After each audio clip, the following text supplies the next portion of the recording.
So once again, good morning. Welcome to our first discussion of this subject, CFLM2, Leadership Discussion Making, Management, and Administration. So for those who do not know me, I am Sherry Lorraine Corsiga-Sanayan, registered criminologist, and I am your instructor for this subject for the whole SEM. So, might as well na magkasinabtanay ta dire para walay complications o wala tay problema sa isa't isa.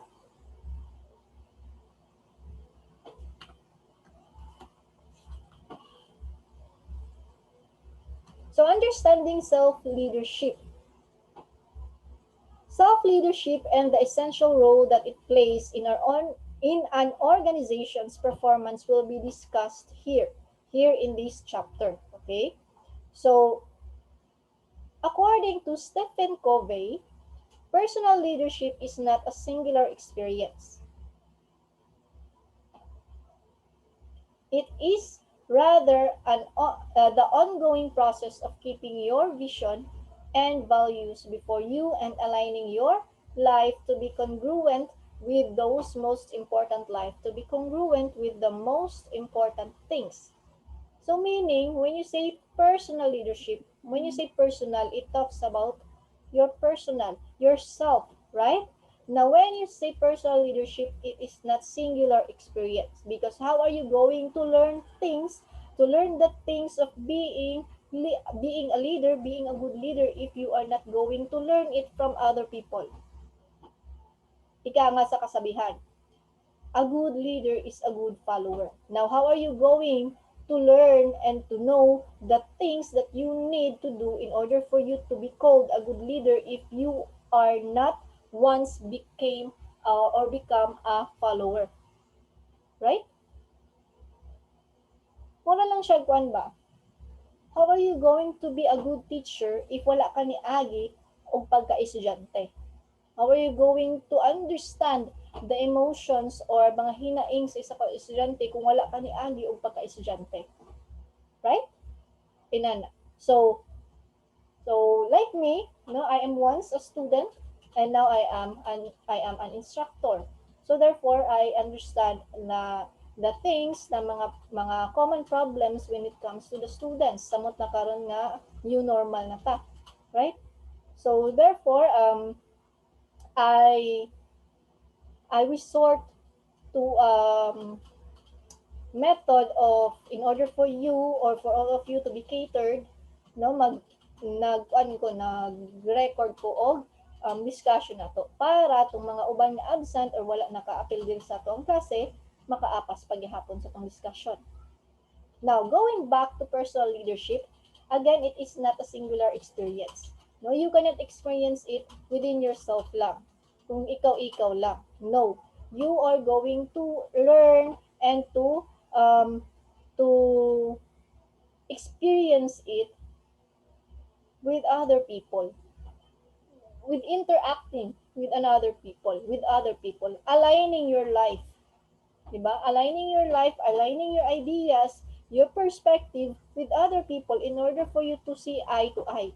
When you say see eye to eye level, meaning not literally nga nagtinanaway mo mata sa mata. Meaning you understand kung unsa ang iyahang bot pasabot. There's a mutual understanding between the two of you, between a leader and to another leader. Do you understand? You cannot learn leadership overnight. It is an ongoing process, no, of keeping your vision. What is your vision? What is your goal? What is your values as a leader? Ano ba yung impression na gusto mong tumatak sa mga tao kapag naririnig nila ang pangalan mo? Now, you are going to build it up. You are going to build your impression by learning it with other leaders, with other people.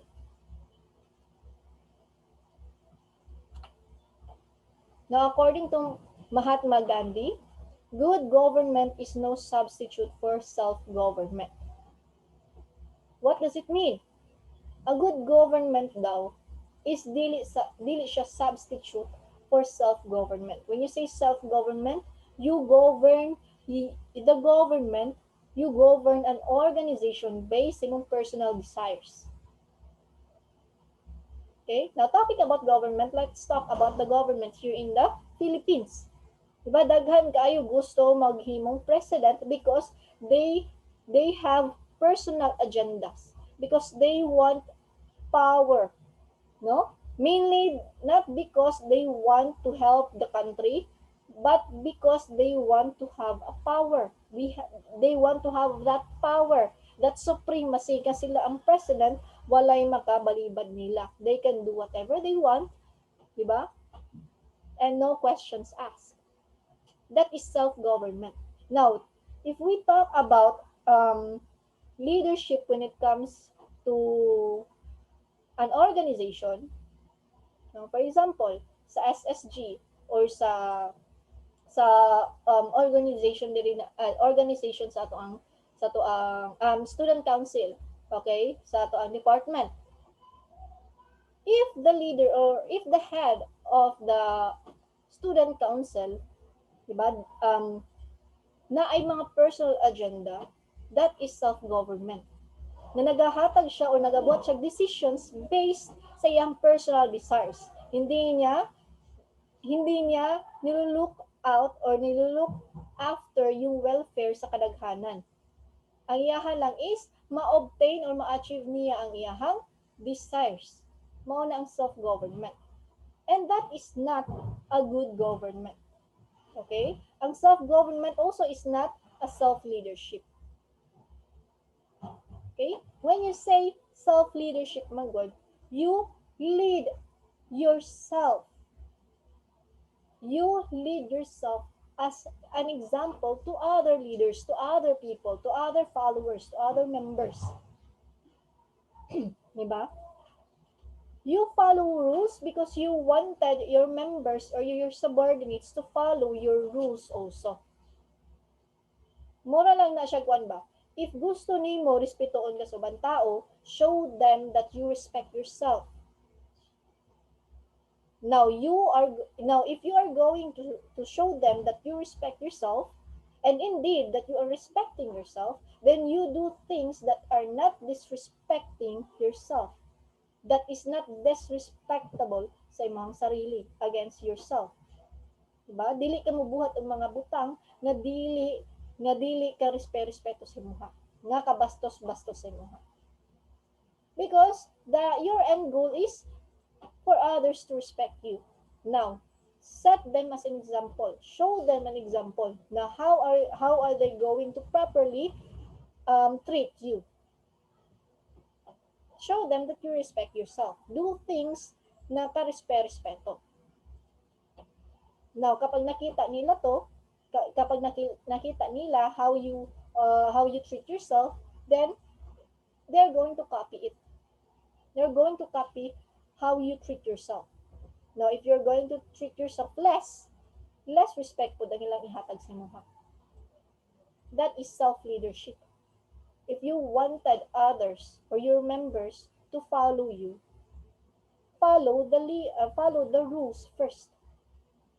Diba? Dili man pwede nga magbuhat-buhat kag sarili mong rules, maghatag kag rules sa imong mga members, sa imong subordinates, and yet you show them that you are not following the rules that you are setting or that the rules that you are giving them. Mo na mabalik ra gyapon sa imuha ang istorya. Kapag sitahon nimo sila, nga di man ninyo ni buhaton nga mao man ang rules ang gihatag sa inyo ha. Motubag sila, imuhang rules di man gyud nimo mabuhat. Saan ang kami nga igo ra mi mosunod unta. You are our leader. Di ba? Mao na siya. So mabalik lang sa inyo, bumirang siya. Right? Now, according to Charles Noble naman, first we make our habits, then our habits make us. Now, what does it mean? When we say habit, it is a pattern behavior of a person. Okay? For example, if you are not a morning person, usually nagamata ka alas 10, alas 11 sa buntag. Actually, dili na siya buntag. Technically, udto na siya. Right? Now, you decided that you wanted to be a productive person. You cannot be a productive person if you are not a morning person. Kisayang imong buntag, naghigda ra ka, natulog ra ka, right? Now, how are you going to wake up early in the morning? You set an alarm, right? You sleep early. Mag-alarm pud ka ini gabi nga, ops, mao na ni akong oras na tingtulog. Now, psychologically, it says that it takes 2 to 3 weeks to form a habit. Okay? Now, if you are going to practice that method, nga mag-set ng alarm, for example, inig gabi, inig buntag, nga magpa-alarm kag 6:30 in the morning or 7 in the morning, for let's just say for 2 to 3 weeks, then mapansin nimo nga maybe pagtungtong sa second week or third week, papansin nimo nga mas mauna pa ka og gising or kamata kaysa sa imong alarm. Diba? Mas mauna pa kag bati og katulugon kaysa sa imong alarm ini gabi. Mas mauna pa kag mata kaysa sa imong alarm ini buntag. That is what we call body clock. Body clock. No, na-form na ang habit sa imong lawas, sa imong sistema. That is why na-practice or naanad na imong body nga mamatag inaning specific oras o matulog og inaning specific oras. That is habit. Now, if you wanted to make your habit, make you, diba? Sabi ni Charles Noble, that first we make our habits. Then our habits makes us. Diba? Now that you've created a habit of sleeping early and waking up early, you become a productive person. Ano man, wala pa yung taas na mo agi. Naka-exercise na ka, nakapangapi na ka, nakapamahaw na ka, nakapanimpyo na ka sa inyong balay. Diba? Pag-abot sa udto, pag-abot sa after lunch, maihap na lang dahil or na, daghan pa kag mga mabuhat nga dili nimo ma-imagine nga mabuhat dahil nimo in a day. Diba? Because the things that you need to be done that day is nahuman na nimo sa buntag pa lang. Right? Bisan ka ng household chores. Pag-abot sa hapon, mayon ka nga, wala na ko'y buhaton ni naghapon. So mag-isip na pud ka unsa kung buhaton karon. Sige, magkuan na lang ko. I wanted to be a productive person. Sige, mag-online selling ko. Or sige, mangita og libro para mag-read ko para mas ma-enhance na ako ang vocabulary. Ay, gusto ko mag-earn.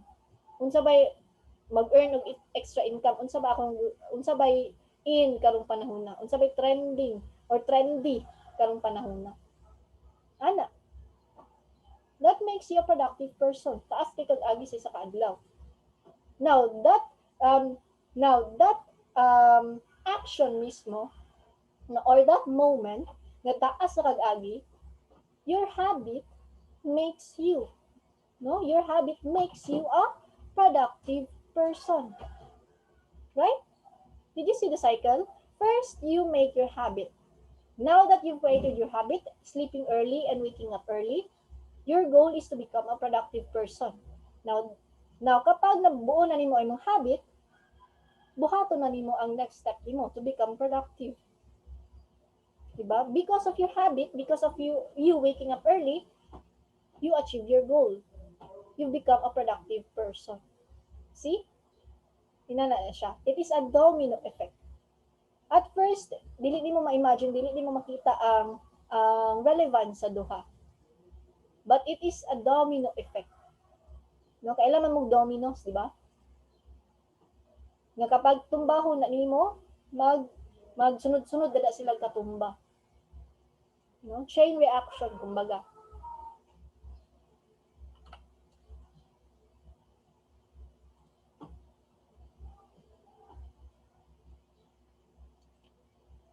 Now, let's go to significance of self-leadership.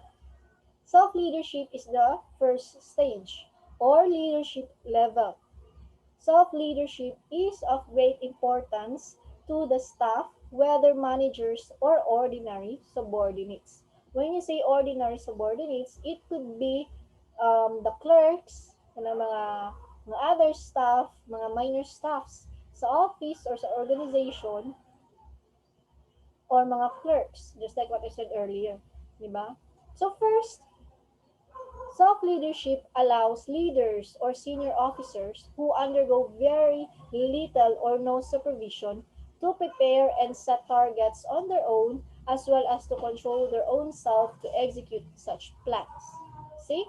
Now, if you wanted daw to achieve the self-leadership, diba? Or if you wanted to uh, your unit to become productive, to become efficient and effective, you first lead yourself. Diba? Dili ka moingon nga, wala man ko gitudloan ani ni ma'am, wala man ko gitudloan ani ni boss. Pero naay mga tao na naga-rely sa imuha. Now, how are you going to handle it? What are you going to do about it? Teach yourself. If walay nagtudlo sa imuha, or you have little or no supervision at all, walay nagtudlo sa imuha at all, wala ka gi-undergo training how kung saon ni pag-handle ang administrative job, then teach yourself. That is part of self-leadership. You prepare and set targets on your own na dapat at the end of the month na nakoy ma-achieve nga new skills for me. How am I going to do it? How am I going to achieve it? Mangita kag mga trainings, orientation, seminars na pwede nimo attenan. That will help you boost your self-esteem and your skills and also your knowledge as a leader. Now that you've achieved it, no, nahuman na nimo mga orientation and seminars, then you set a target nga kapag imo mga na-learn sa seminars and orientations, imo na siyang i-come into realization. Diba? When you say come into realization, meaning imo na siyang put into action. Buhaton nimo imong mga na-learn. Diba? I-apply na nimo siya. So, maghimo na pud ka og another targets, tapos control their own self to execute such plans. Kontrolon nimo mong sarili nga i-make sure nimo nga kini imong gipang target, kini imong goals is surely nga ma-achieve nimo. How are you going to achieve it? Of course, you make a plan. There's a plan because there's a reason why nga naay plano. Plano gani ang tawag ana. Plans gani ang tawag ana because pinag-iisipan. These are the things that needs to be prepared in order for you to achieve your goal. What is your goal? For my unit to become effective, to become efficient, para mas mag-excel pa mi. Diba? Muna siya. Second, for lower level employees and subordinates who cannot always be sure of the kind of governance or leaders they may face in their careers, self-management enables them to become effective and efficient workers under any leadership they may encounter, be it laissez-faire, free rule, democratic, or autocratic. Now, kini silang mga laissez-faire, free rule, democratic, or autocratic, it talks about business, entrepreneurship, and governance. Now, i-disregard nato ni. No, let's say, disregard nato di. Mas dito ta mag-focus sa mas dool sa reality sa to ang mga criminologies, di ba? Sa PNP organization. The PNP is an organization, okay? It is not a government. The PNP is an organization and it is part of the government. Muna siya. Okay? Dili na siya ingon nga ang PNP is the government. No. Okay? Now, for the lower employees and subordinates who cannot be always sure of the kind of governance or leaders that they face in their careers, for example, the patrolmans, diba? Patrolmans, the police lieutenant, kana sila na daghan man sila mga leaders, mga superiors, mga senior officers nga moagi sa ilaha ug mo-handle sa ilaha nga lahi-lahi mga kinaiya ug lahi-lahi og way of handling them, di ba? Now, in order for you to survive their governance, In order for you to survive that specific leader, self-management is the key. No? Self-management enables them to become efficient and effective workers. How are you going to manage yourself?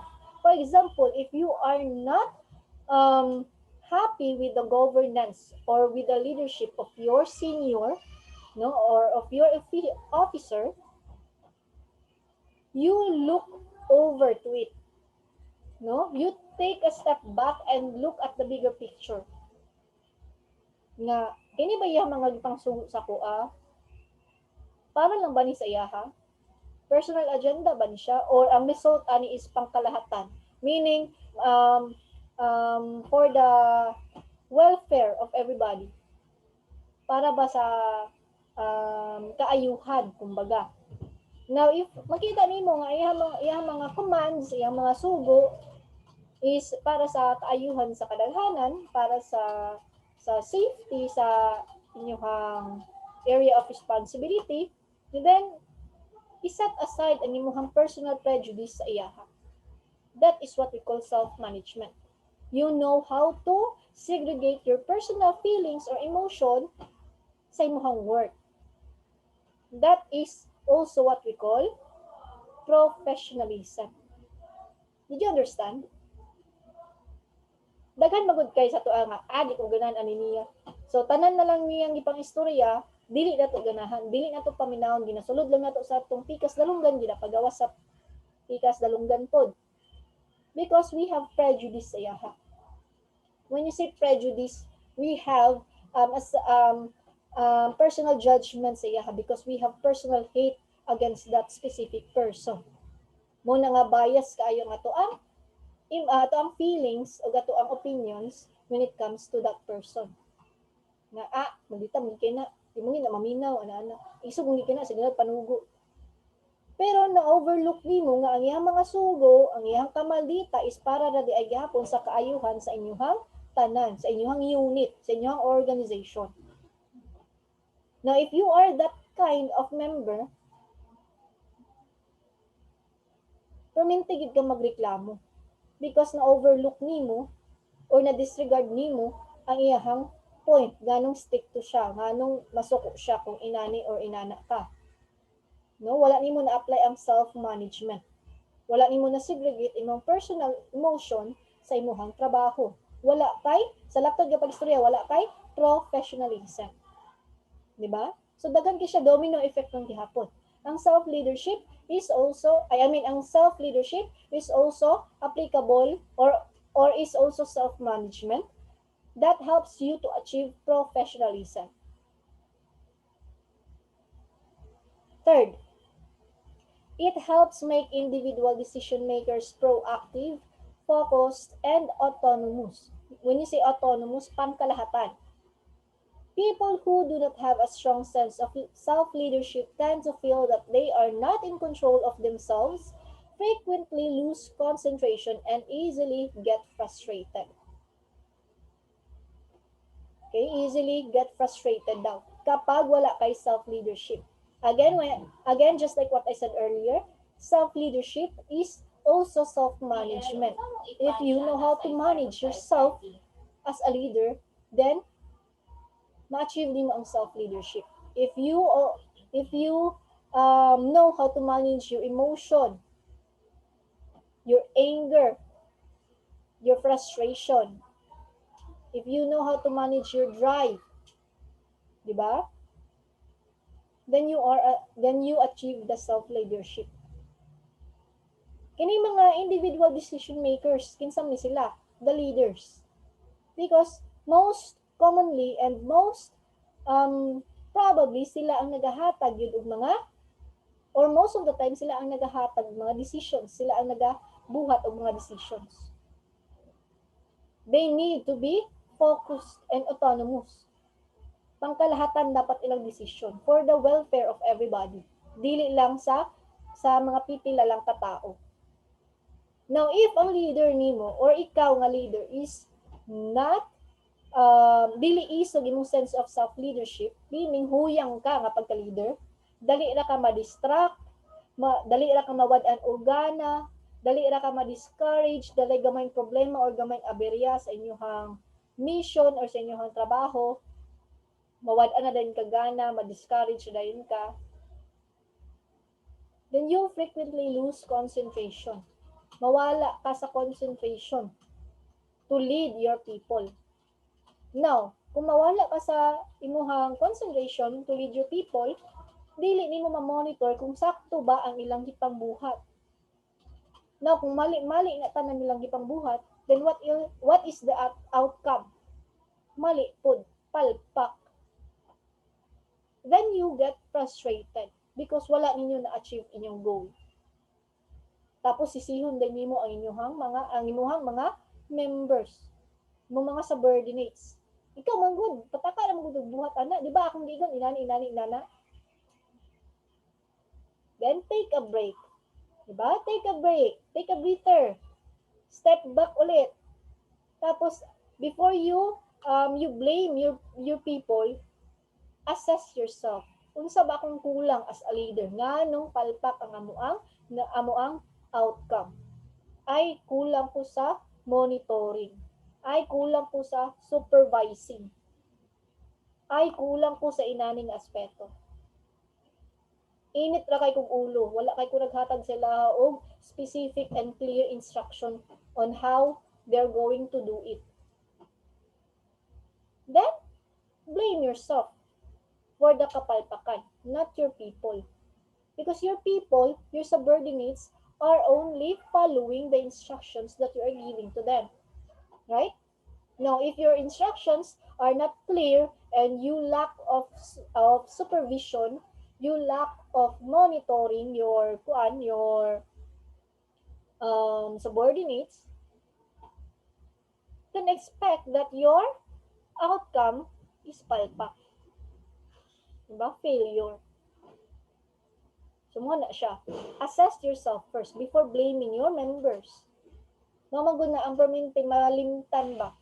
Na perminting makaligtaan sa mga leaders karon nga sige lang sila og blame nga kini sila inani kini siya inani nasilaw sa kwarta kini siya mo ni siya mali kanang siya man ta ang treasurer pero maibog man ni kwarta, siya ang auditor nakipagsabuatan sa treasurer, diba? Ang logistics siya tig-provide sa mga materials na kinahanglan sa organization, nakipagsabuatan kay auditor o kay treasurer. Before blaming them, blame yourself first. Assess yourself first. Nga nganong nainana sila. Ay, nakalimot ko mag-monitor sa ilaha. Diba? Kana ganing sobraan ka salig sa isa ka tawo, sobraan ka komportable sa isa ka tawo nga mabuhat nga iyang task, makalimot na ka nga tao ra pud sila o dali ra pud matem samot na sa kwarta. Right? Even kita, offeran lang ta, di ba? Nga, oy, mo kanang 1K nimo, ipasok nimo ni sa mua, tapos hulot lang kag one month, bahimo na nag 100K. Oh, kinsay di makalitan anang. Sige daw, nakoy 1K diri. Di ba? You forgot to see the red flag there. Na first, walay product na gihatag sa imuha, kapalit sa imong 1K. Unsaon pagtubo sa imong 1K? Diba? Mo nang go ka pa, way sarado. Diba? Mo na siya. Walay product ka ginabaligya kung saan pag-rolling sa kwarta. Right? Mga mainana ba? Mga skin. No, makalimot ka sa mga red flags there because blinded na ka sa gihatag sa imong nga outcome. Na kapag dili na ma-achieve, you'll reach the stage of frustration. Kapag sa mong treasurer, sa mong auditor, sa mong logistics, salig kay kasalaha, wala na kay check sa audit, sa mga resibo, muna nga, matem sila nga, manlimbog, mangatik, mangupit. Diba? You lack of governance. You lack of monitoring yourself, monitoring your members.